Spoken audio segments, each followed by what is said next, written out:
અપૂર્વાએ પણ ત્યાં બેઠા બેઠા તે 2 હાથ જોડી દીધા. 3 દિવસ પછી અપૂર્વા ઓફિસે ગઈ. મંથનને રાહત થઈ, પણ હવે તે કામકાજની ફાઇલો પ્યુન દ્વારા જ મોકલતો અને મંગાવી લેતો. પોતે ક્યારેય તે મંથનની કેબિનમાં ન જતી. મંથન એકાદ 2 વાર દૂરથી જ તે અપૂર્વાને જોઈ લેતો. આજે ગજબ થયો. સવારથી જ વરસાદ તો અનરાધાર વરસતો. કેદારનાથ ઓફિસે આવ્યા. બેઠા પણ તેમને છાતીમાં કંઈક ગભરામણ થઈ. તેમણે માંડ ડગ ભરતા જ તે અપૂર્વાની કેબિન ખોલી. અપૂર્વા તરત જ પરિસ્થિતિ પામી ગઈ. 108 મંગાવી એણે દવાખાને લઈ ગઈ. સારવાર શરૂ થઈ ગઈ. કેદારનાથ માંડ બચ્યા.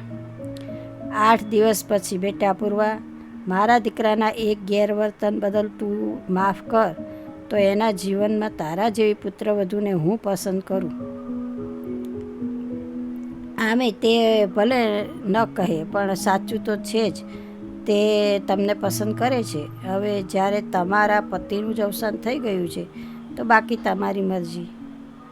પણ માન, આ મારી છેલ્લી ઈચ્છા જ છે. આટલો મોટો કારોબાર, મોટું ઘર, એકમાત્ર સંતાનની ચિંતા અને જવાબદારી કેવી હોય છે એ હવે તું પણ જાણીશ.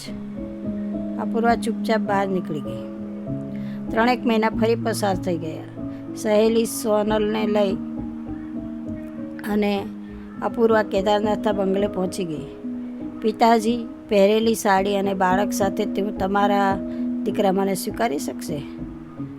સોનલનો હાથ તેણે પકડી જ રાખ્યો હતો. પલંગ પર પડ્યા જ કેદારનાથે નોકરને બોલાવી ઉપરના માળેથી મંથનને બોલાવી લીધો. આ તારી અમાનત ગણ. હવે તેને કોઈ તકલીફ ન પડે. વળી તેનું પૂરેપૂરું માન જળવાઈ રહે એવું વર્તન તારાથી થઈ શકશે? મંથન નીચું જ જોઈ રહ્યો. જો તારો જવાબ હા હોય તો અત્યારે જ તેના હું કંકુ પગલાં કરાવીને ઉપર લઈ જા. મંથન પોતે કંકુની થાળી લઈ આવ્યો. પોતાના બાળકને તેડીને અપૂર્વા દાદર ચડી ગઈ. સોનલ રવાના થઈ ગઈ. અડધા કલાક પછી કેદારનાથ કૈલાસ ધામ સીધાવી ગયા.